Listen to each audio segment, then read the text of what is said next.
time. Steelix is a series about Stephen and I. It's almost like a behind the scenes of what happens when you put an attorney, a medium, and a life coach together, and you're gonna laugh. You're going to be inspired, and it's you're gonna feel really good about watching our series. And to do so, you gotta go to Stephen the Medium's YouTube page and look for Steelix. That's Yes. Stelix. Steelix the series. Steelix the series, and you are going to love it. There's four. This is the fourth one that is going to be premiering this week, and we also in the works with something really exciting, something awesome, and we can't wait to tell you much more about it. Very Sure. coming to a theater near you very soon. So. It is? Mm-hmm. Wow. And Is it going to be a red carpet? Stephen, you get the red carpet every day. I do? You come into this house and you come into our world. You know that for sure. Oh, I that's good. pulled out that red carpet for you every single day. And Well, you I'll be cannot looking. argue I with haven't that. seen it. I haven't seen it, but I'll be looking for it. So, what else is going on? I know you got a few things happening. So, you want to tell people about what's going on? Yeah, that's what we were just chatting about, getting a confirmation on October 31st. The Water's Edge Theater, I will be doing an event, readings there, and then they're right after my readings, they're going to play a amazing Halloween movie. So that's really exciting for Halloween. I think it starts at 6. I was just checking with the manager there because for me to promote it, I want the link so that people can also purchase tickets, and I haven't got that information yet. So I'm sure that will be coming, and I'm also working on something that will be also big. I like to try to do fundraisers once a year. Because of COVID, it kind of threw me off a little bit, but we're back on, and I think everything is falling into place for one that should be the beginning or be in the beginning of November. So that's really exciting. That's well, both of them are excited. Yes, because of honestly, I think Halloween, P-Town, Halloween sounds like an awesome experience. Yes. So Yes. if you are in the Massachusetts, New England area, you want to have some fun, I think it's would be a great idea to plan a trip to come to Provincetown Halloween, and you get to see Stephen, and you get to see an awesome, very popular Halloween movie. Not scary, Yeah. but popular Halloween No, movie. and if you're not even in this area, just let me know. I'll give you give the phone number to my good friend Delta. She's a good friend of mine. You just call Delta. She'll ask for your credit card, and then all of a sudden you'll get a piece of paper and be able to walk on a plane. So You know good. Delta quite well, except Yes. that when you call Delta, usually, she takes my credit card. Oh, she that? does? She does? Yeah. I know. Yeah. I don't know. That and the red carpet has eluded me. So Okay. All right. So, and what else? I know you're open. Your office is open for business. yes. So you're now seeing people in person after a 2-year hiatus. So 2.5 years. 2.5 years. Can you believe it? It was March of 2020 when I closed it. Well, when the world closed, and last month is when I opened it. Wow, that's incredible. That seemed like it was, I don't know, like yesterday. I still look back and I can't believe that it's been nearly 3 years since. Yeah, I the can't beginning believe of it the was pandemic. 2.5 years that I had that off. Yeah. So, the good thing, Stephen, is that I know for both of us, this is our favorite time of the year. Yes, Fall, Halloween, and winter. I finally got you your no winter. Let's hold off a little bit. Let's enjoy the fall, Of the course. pumpkins, Yes. Halloween, and all of Sure. that, and the apples. But this year, once again, I went to that one market that carries your what are they called? It's the Pumpkin spice. pumpkin Pepperidge spice. Farm Milanos. Yes, and they're very, very hard to get. And somebody gave us a tip to go to this market, and I went to that market, and guess what? I hit the jackpot. And Yes.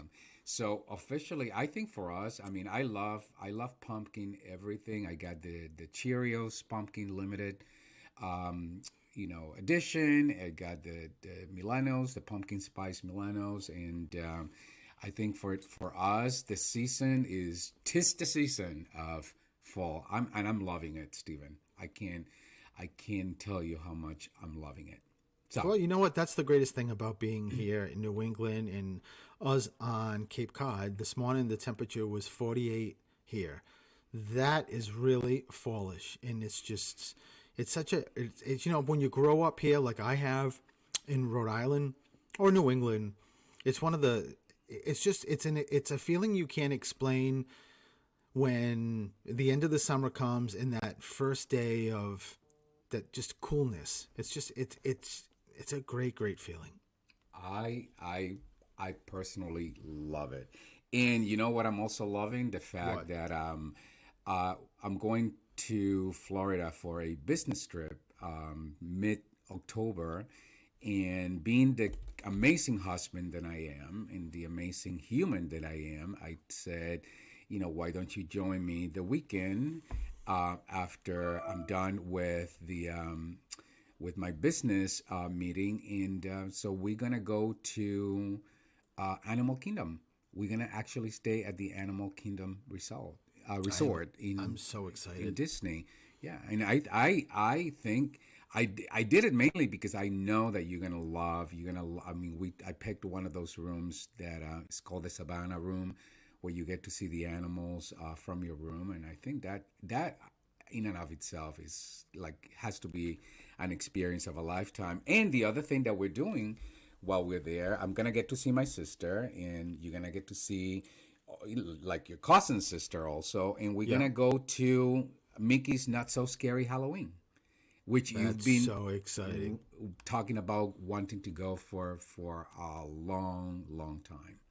Well, So well, I'm one of my good friends that I grew up with, well, both of them, sisters, Susan and Pat, they go every year, and just hearing how amazing it is, especially if you're into Halloween.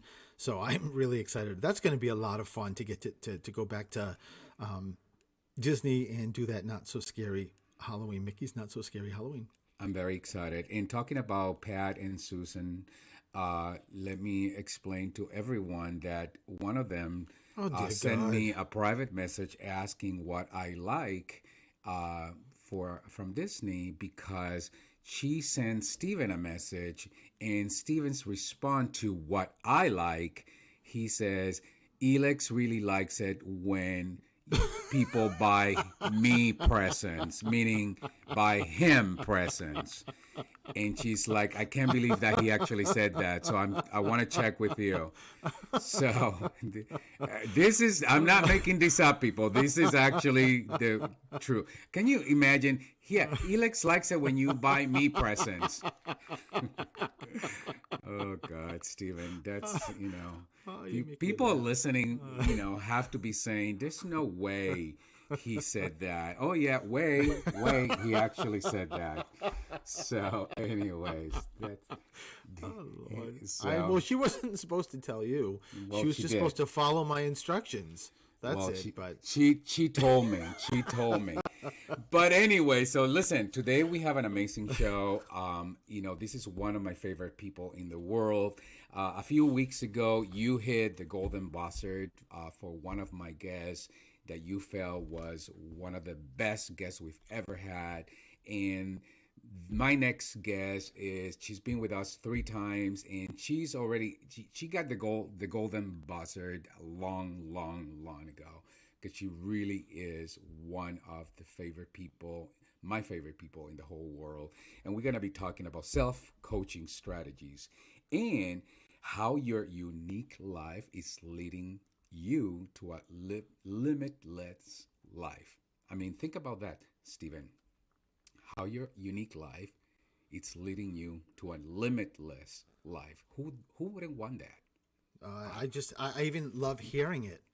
Yeah, Just hearing that sentence.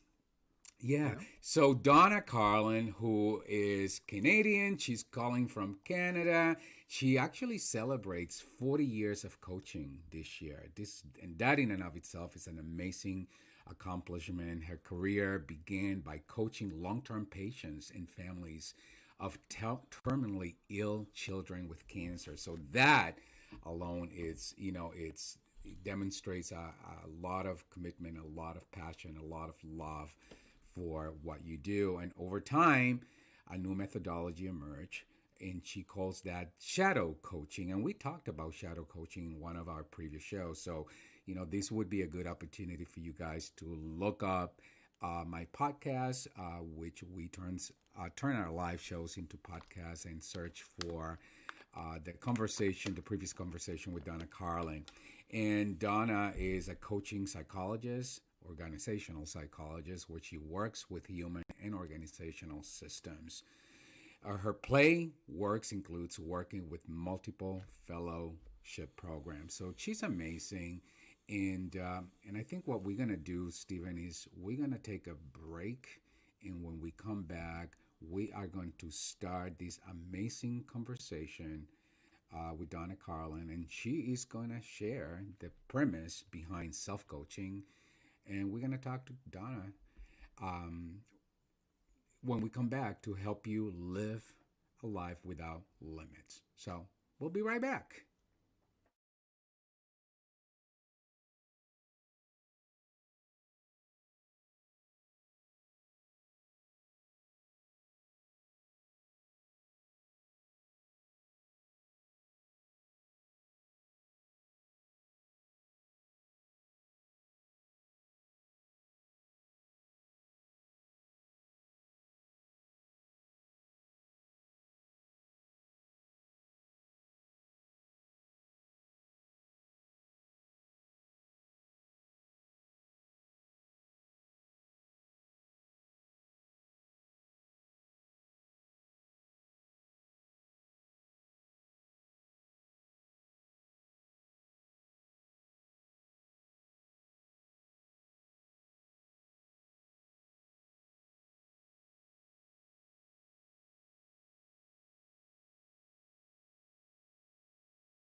And hello, everyone, and welcome back to Get a Grip with Coach Helix. I'm your host, Coach Helix, and with me, my wonderful co host, Stephen Frederick.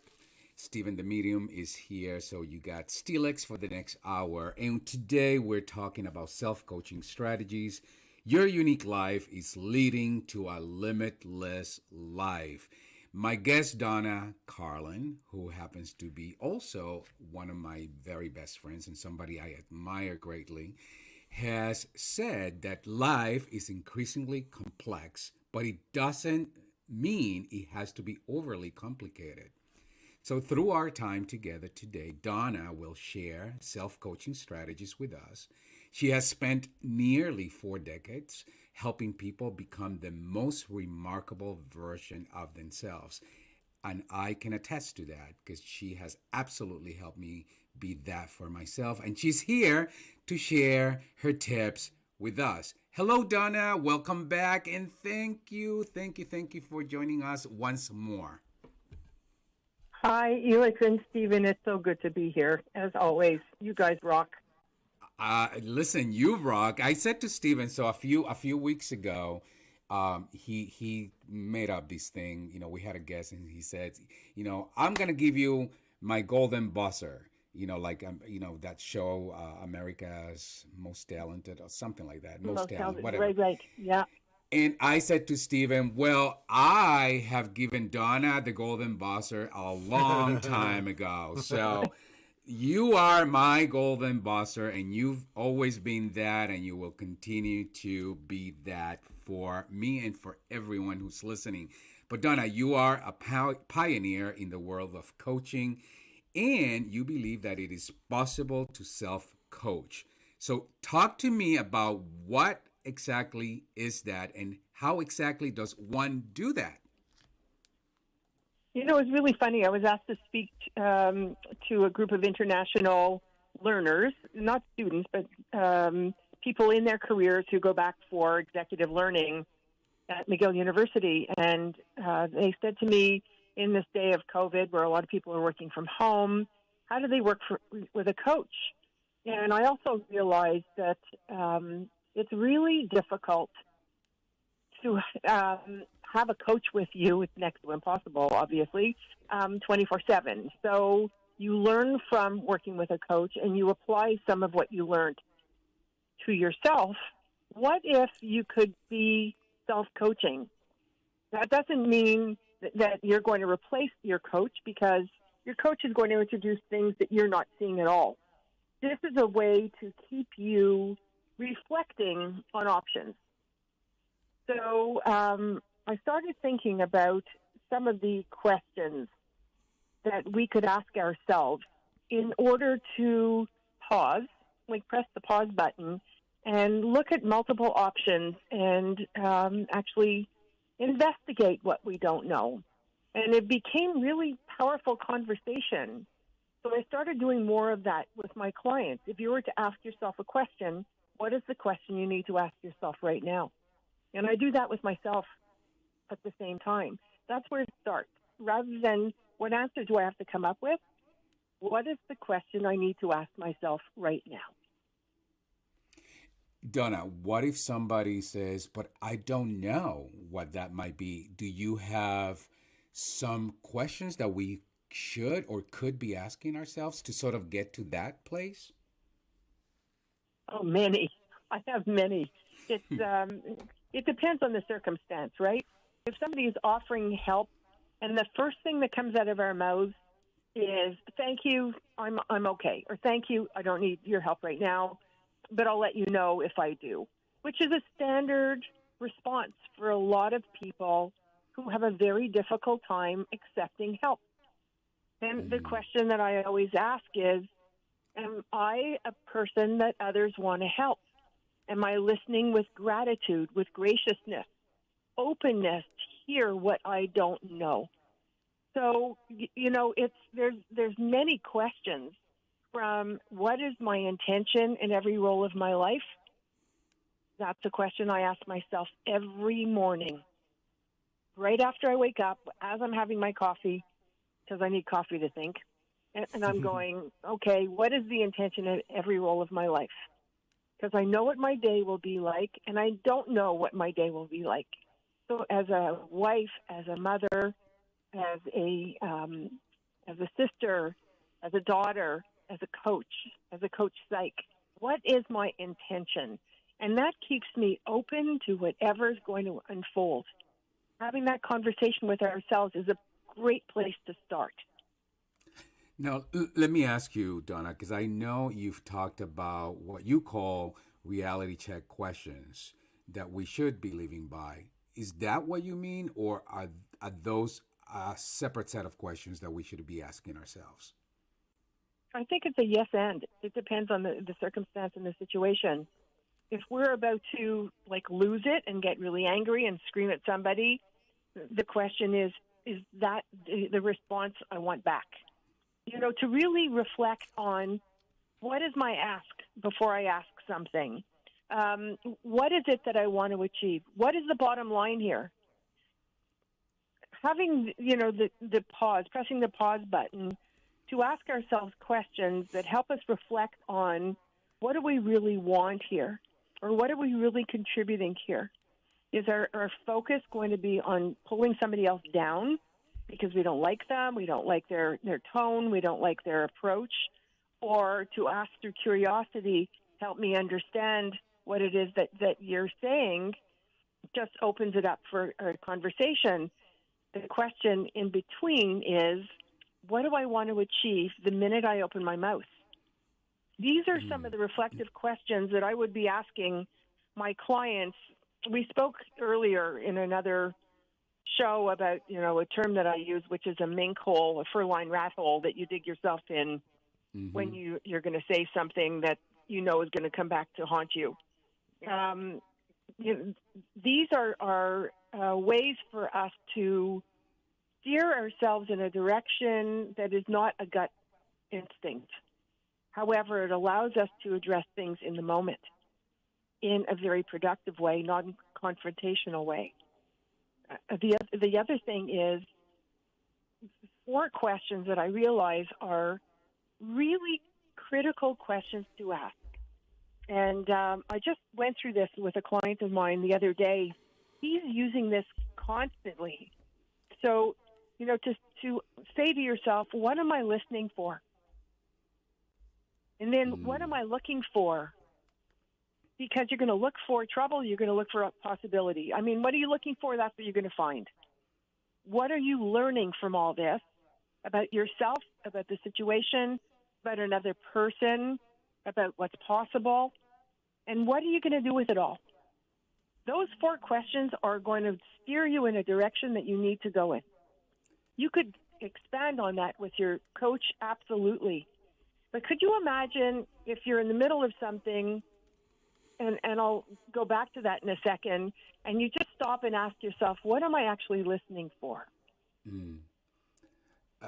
Donna, I so love that, because I often think that when we say we're listening, we're often listening to confirm what we want to hear. I think we're often listening to judge, to verify, to make somebody else right or wrong. But we very often miss what you just said, which is listening to really connect to that somebody else's world. And that's what I'm hearing when you're asking us to ask ourselves, what am I really listening for? And get to be straight with oneself. It's really funny. My mind works in mysterious ways, especially after doing this work for so many years. And somebody asked me about my work with the TED community. And I said, I literally schedule a certain amount of time every week to watch TED Talks that I have highlighted or flagged for me to review, either with, people I'm going to be working with or am working with, or topics that are important to me and the people I work with. And so I said, I'll answer this question in that context. What am I listening for? I'm listening for what I never knew what was possible. I'm listening for how they frame it so that I stay engaged. I'm listening for the language they use in their introduction and how they shock me into awareness. I listen for who it's applicable for so I could share it with them with context, with each person I know who will benefit from it. And I'm listening for what are the gaps for me that I want to do research and find out more about? Like just off the cuff, those are some of the things I'm listening for. And once I get those answers, or at least ask the question, I am looking at multiple levels, multiple facets, to be able to use it in extraordinary ways so that they are ideas worth spreading. Same thing, what am I looking for? Am I looking for growth? Am I looking for validation? Am I looking for an answer? Am I looking for whether or not there's a possibility that, in future there might be a cure for cancer? I'm a cancer patient, you know that. So I'm always looking for what is, on the horizon. So what am I looking for? Sometimes we have to live in the questions without any answers. Yeah. Yeah, I totally get that. Now, coaching, people seek coaching because they're stuck, right? That's mostly why people seek coaching. So we're talking about an opportunity to self-coach oneself. Would you say that these questions could also get unstuck? And if so, how? They'll get you unstuck because you're actually putting parameters around what you're seeking and what you're hoping to achieve. They won't get you as far as working with another human being because they'll have different points of view. They'll hear different words that you say, different framings. They'll ask you questions that seem totally off base because it brings something up for them that they want the client to explore. So it's not the same. However, it's impactful. Yeah. Does You know that what? answer? Yeah, of course it does. And I know Stephen has questions, but I want to take a break, and then when we come back, we'll have Stephen chime in. So hang in there, stay with us. We're gonna take a short break, and we'll be right back.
And hello, everyone, and welcome back to Get a Grip with Coach Elex. I'm your host, Coach Elex, and with me, my wonderful co-host, Stephen is here.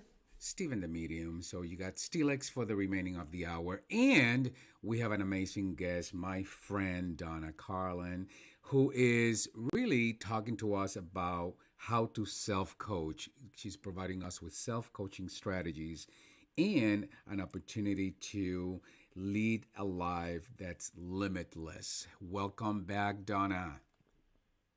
Thank you. So let's see. Stephen, you have a question for Donna. Well, Donna, how are you? I'm great. How are you doing, Stephen? I'm good. That wasn't my question. But Donna, I love listening to these questions that you're giving the audience, giving us, and giving the audience. And what I loved about it is, as you're speaking, I I actually backed into the question. So this past week, I had, and I'll make this brief, just in this experience that I was leaving the house and I was going a couple of miles down the road to this really, really woodsy pond place. I was letting go of or freeing this little mouse that I had. That's another long story, but I was. And as I was driving up to the place I was going to, this woman came from a perpendicular street and she cut right in front of me, and I was on the main road. So of course that aggravated me, and I'm just behind her, and then she didn't use a blinker, and it's just running through my head. And lo and behold, she puts her blinker. Well, she didn't put her blinker on, but she took a left exactly where I was going. And of course, I'm building up in my head about that she doesn't care. What is she doing? So we pull into the same place together. I get out of my car. She gets out of her car, and she immediately yells out, "Do you have any dogs? Do you have any dogs?" And I said no, and she let her two dogs out. And as I walked out, I was holding this little container, and she was like, "Hi," and I said, "Hi," and she said, "What are you doing?" And I said, "I'm actually freeing a little mouse." And that started this conversation. This woman was lovely. She was so sweet and so nice. And when I got home, I told Elix that as I finished, I got into my car. She looked at me, and I told her I was Stephen, and she said, "Stephen," and I said, "Yes," and she said, "Today, something beautiful will happen to you." And then she got into her car, I got into my car, and we left. And I backed into your questions thinking, going there, what was I listening for? It was just an aha moment with me, Donna. I love how these questions work in so many different angles that I used an experience, went through the whole experience in my brain, and then used these questions and sort of backed into it. I just wanted to make that comment because I think it's pretty incredible. Thank you for sharing that. And, what comes to mind is that the beauty of a question is how it lands on the person who's asked it, because it's going to have impact based on who they are, what they're living, and what they want to accomplish, not necessarily the person who's asking it expecting a specific answer. That's the beauty of a question. It could be played with, looked at from multiple perspectives. There's a myriad of ways to explore questions. There was actually a fantastic quote. I can't remember exactly who said it. That asking questions isn't just a way of understanding yourself in the context of your world. It's a way to change it and change yourself within it. And what you did was your world changed the moment you started speaking to that woman. All assumptions went out the window. Yeah. And how beautiful an experience is that? What if we did that with the world on a regular basis? Donna, it was an aha moment right now, and even when I got back home to Elix, because of course I didn't have these questions in front of me, so I didn't actually formally go through this until now, but there was something in me that just completely, it was like my universe just changed and shifted, that how could I go from feeling this way and do a 180 to feeling so much better at the end of that conversation. Yeah, It's incredible. it really And is. That's fantastic. and that in and of itself is the power of self coaching right there. Being willing to That's step it. into those conversations. Donna, I'm sure, one of the things I often hear from clients and from people and people listening, because we have, everyday people listening to this show. What about those individuals who may say, well, but that may work for you, but I'm not like that, or I'm this way or that way because they're holding to their own sense of identity and sense of self. So, the question I have for you: do you think that our identity and sense of self is as fixed as we think it is? I don't. It's what they think, though. Any listener who is saying, it might work for you, but it's not going to work for me, I would ask how often you've tried it. Mm. It would be really interesting to see if you're making that determination without trying it. People will say, I know myself. You can't change me. All of those remarks that you hear on a regular basis. I'm going to give you three questions for those people to consider. Mm.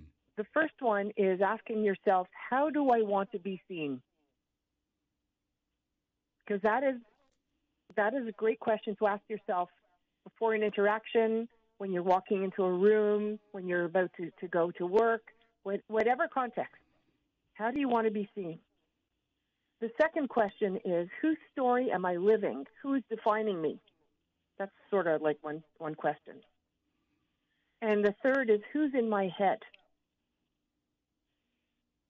And when you answer these questions, you're going to hear a lot about, well, I'm supposed to be, and I was told I was, and I'm not really good at this.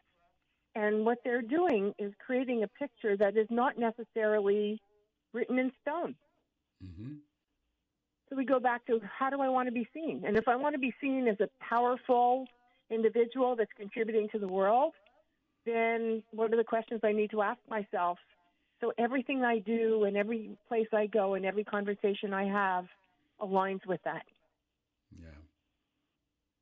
I love that question, Donna. How do I want to be seen? Actually, I'm going to write that one down. How do I want to be seen? Because that's a reminder that, especially for somebody who's really cognizant about, who, what matters to them, what's important to them. That question, it's almost like a reminder. Are your actions really consistent with what you said really matters to you? Do Mm-hmm. you want to be seen as what you say you're committed to or something else? Um, Really fascinating.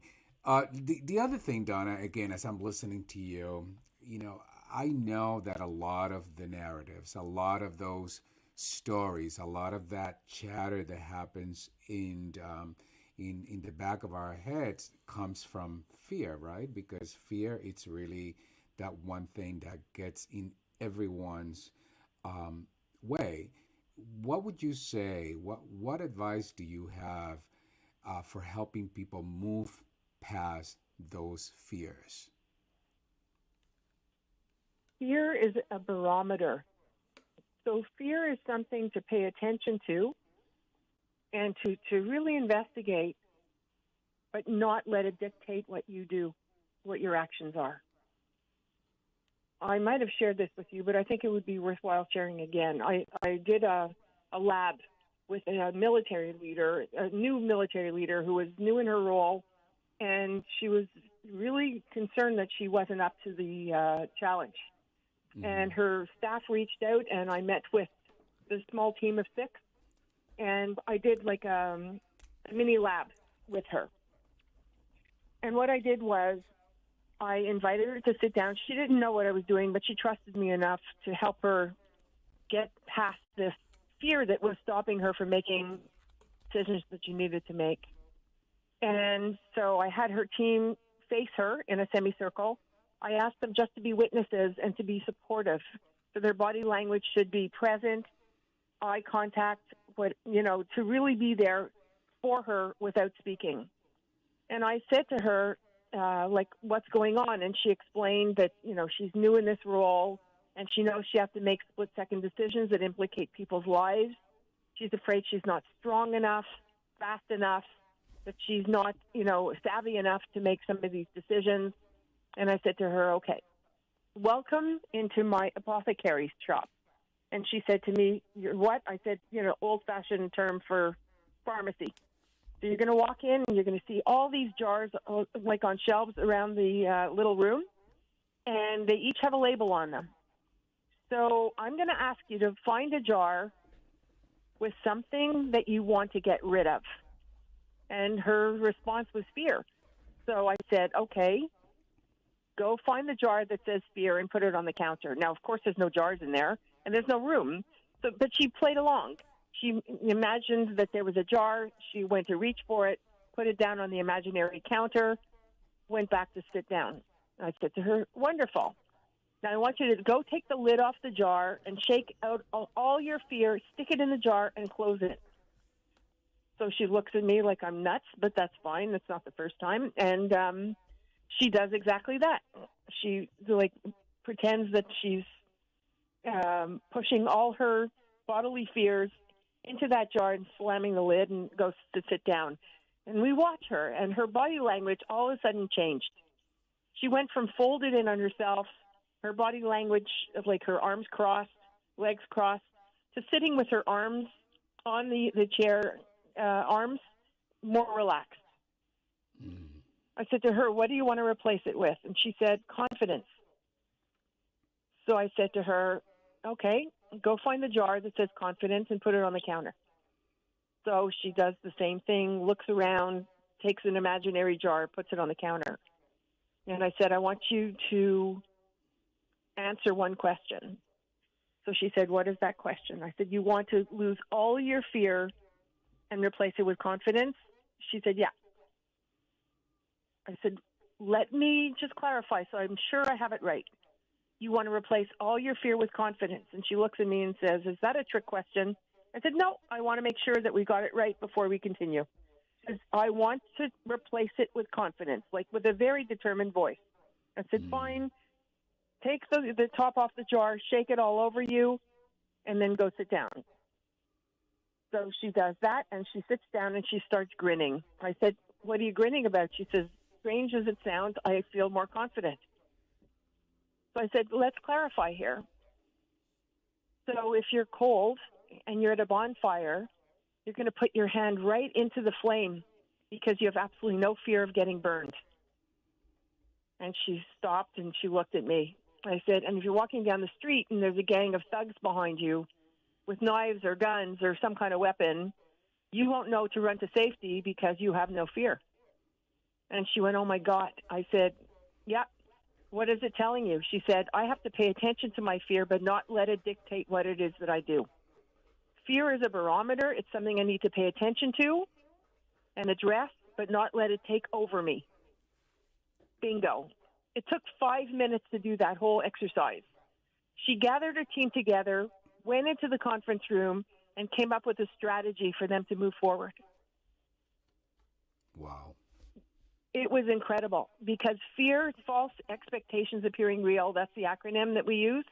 Mm-hmm. I'm a shadow coach. I work with people's part of their psyche that scares the living daylights out of them, both their hidden secrets to their hidden potential. And let me tell you, when people confront their fears head on and actually process what it does to them, this is what happens. When you let it dictate everything in your life, you stop living your life. You're just existing and getting through one situation to another. I love this. Fear, Stephen, write that one down. False expectations appearing real.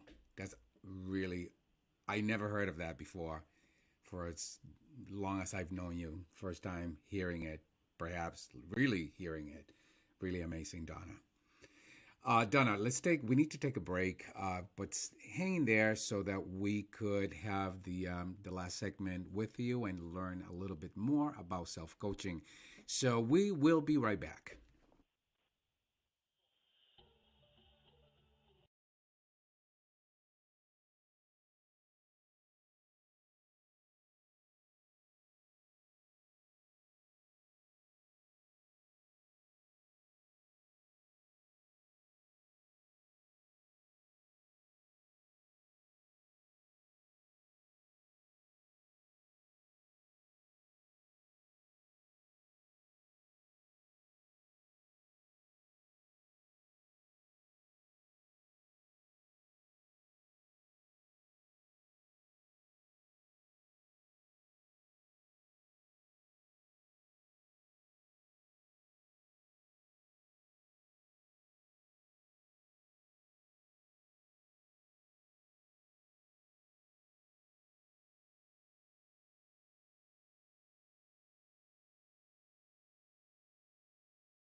And hello, everyone, and welcome back to Get a Grip with Coach Elix. I'm your host, Coach Elix, and with me, my wonderful co host, Stephen is here.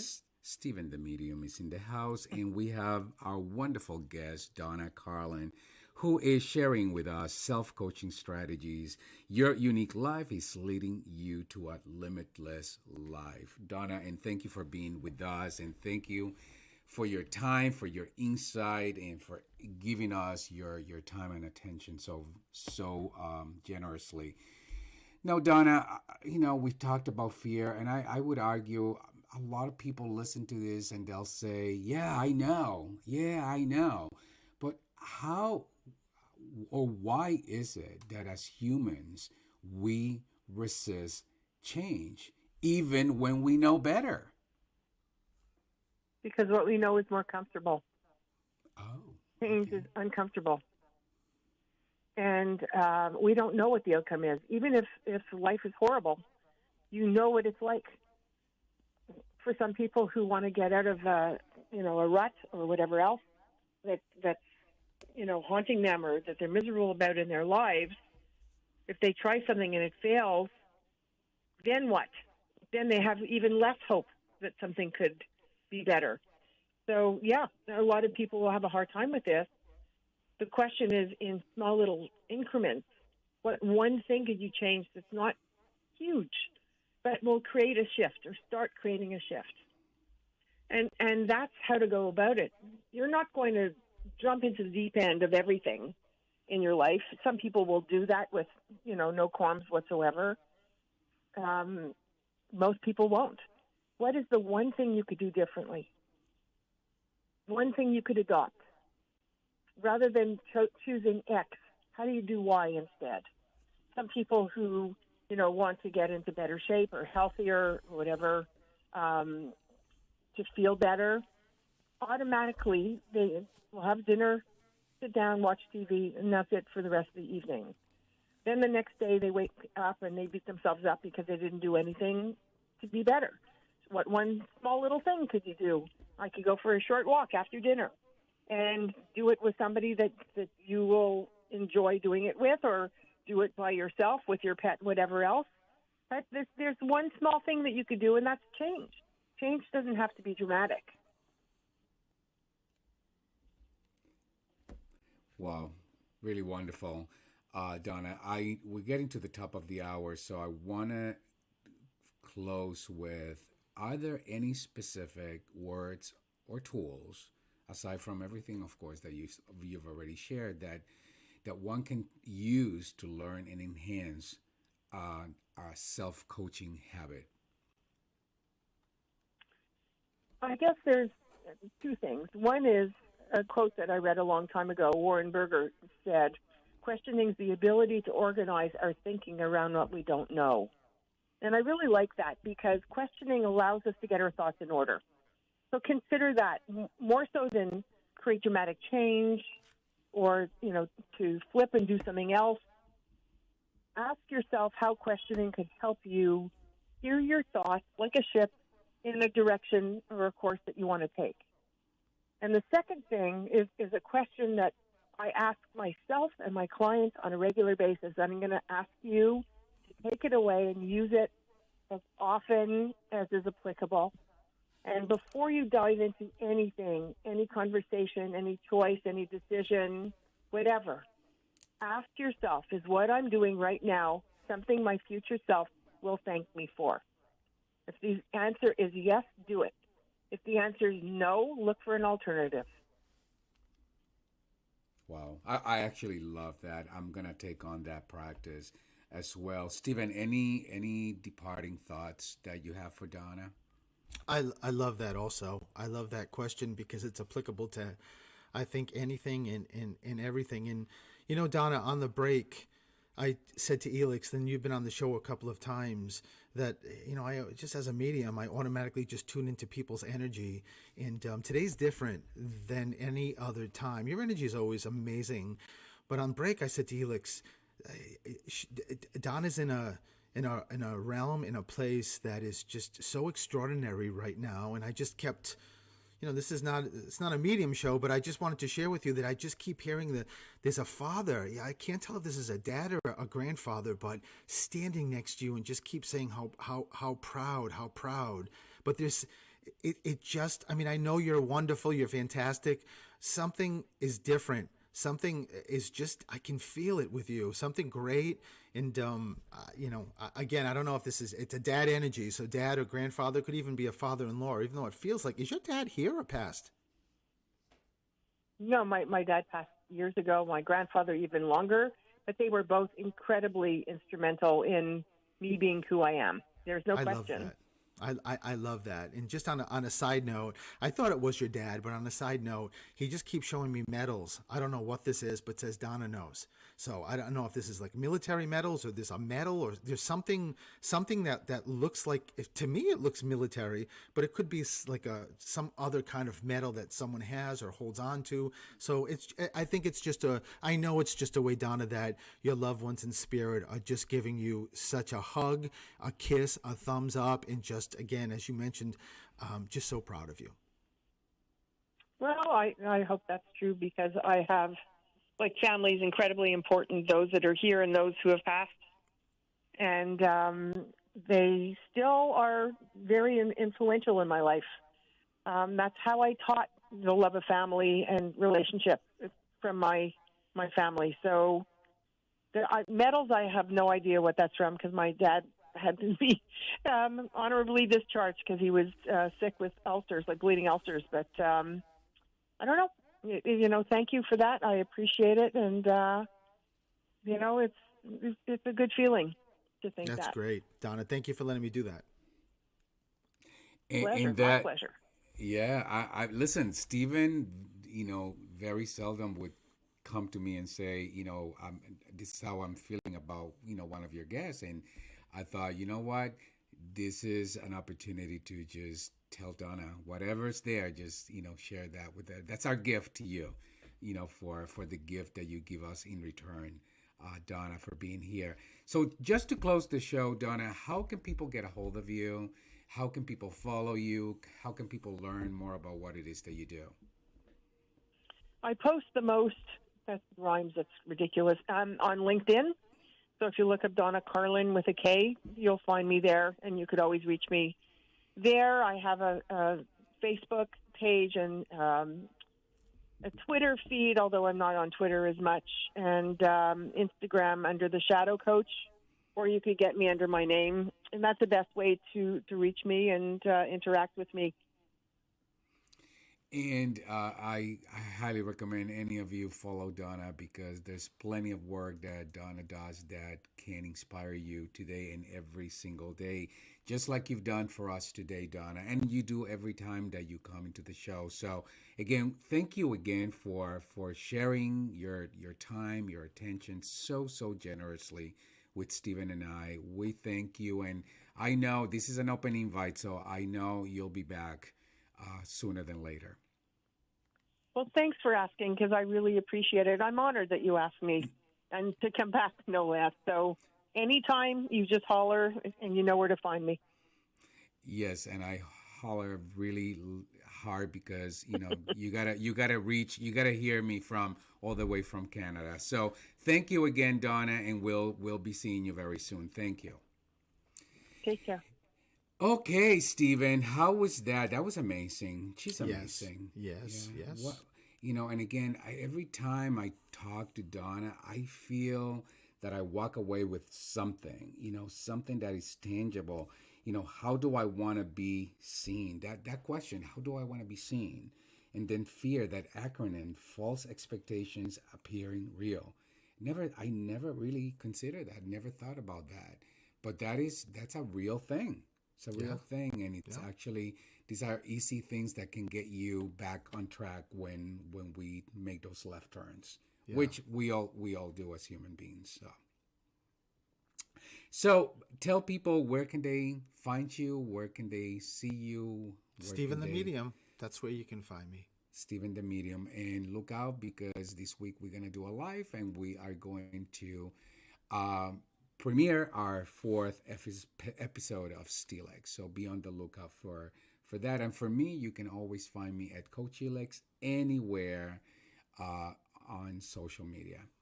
So that's it, people. Have a wonderful, wonderful weekend. Thank you for being with us. And I hope today was as valuable for you as it was for us. Have a great weekend, everyone. Bye bye. Bye bye.